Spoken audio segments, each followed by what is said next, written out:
You know, it's funny how the meaning of a story can completely change just based on where it's placed. It's kind of like a puzzle piece, right? Put it in one spot, you see one picture. Move it somewhere else, and the whole image transforms. So that's the big question we're diving into today. Where does one story actually end and the next one begin? And to figure that out, we're going to look at one of the most important books in the Old Testament, the book of Joshua. Is it an ending or is it a beginning? Because trust me, the answer changes everything.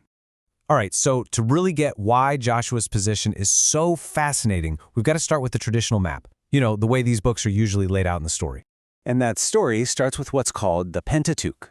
Now, penta, just like in a pentagon, means 5. So these are the first 5 books, and they form this single, massive, foundational story.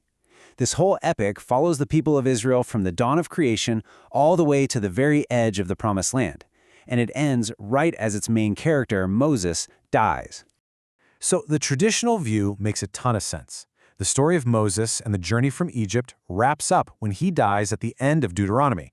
Full stop. Then there's a clear break, and a brand new section kicks off with the book of Joshua. This section is usually called the historical books, and it's all about Israel's life after they've finally arrived. It's neat, it's tidy. But is it the whole picture? This is where things get really interesting.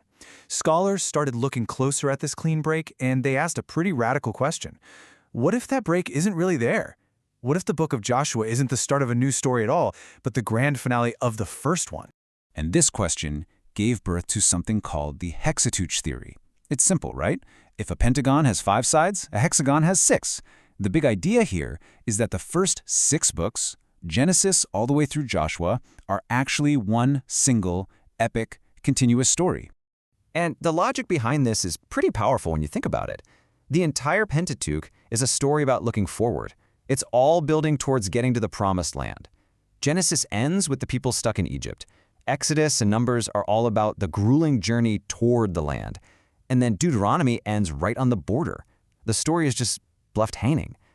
Joshua is the book where they finally get there. It's the payoff. It's the resolution that those first 5 books have been building towards the whole time. Dr. David Howard puts it perfectly. He says reading Joshua right after the Pentateuch gives you this incredible feeling of arrival. After all those centuries of promises and wandering, it's that moment where you can finally just breathe out and say, we're here. Finally. It's that sense of completion this story desperately needs. But just when you think the case is closed, the story of scholarship takes another wild turn. A totally different theory came along that didn't just question this idea, it flipped it completely on its head. So back in 1943, a German scholar named Martin Noth came along and proposed a whole new way of looking at the map. He basically argued that we had it all wrong.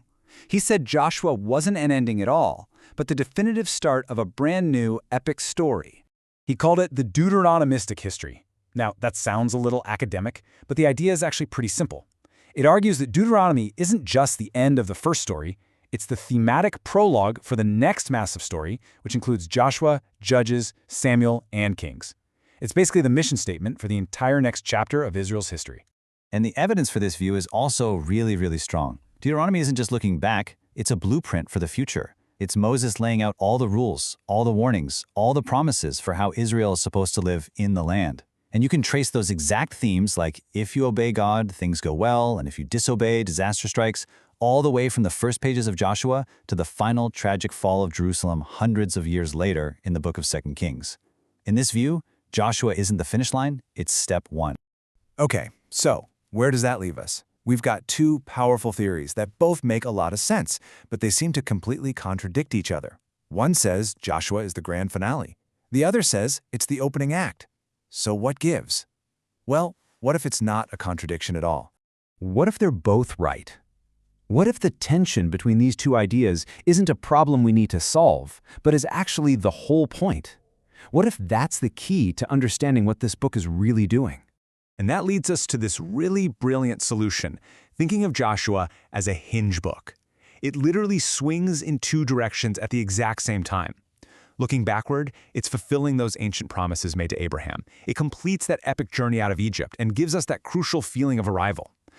But simultaneously, it's swinging forward. kicking off the long, messy, complicated story of Israel's life in the land, and setting the stage for everything that comes next. So you see, Joshua isn't just an ending, and it's not just a beginning. It's the literary pivot point that the entire Old Testament narrative turns on. It masterfully gathers up all the threads of the past and weaves them directly into the fabric of the future. Its real genius is its ability to be both things at once. And that kind of leaves us with one final thought. Understanding this whole debate about Joshua, it doesn't just change how we see one ancient book. It changes how we see stories, period. It forces us to ask, how does knowing a story's context, its very placement in a collection, change the way you read and understand it? It's definitely something to think about the next time you pick up any book,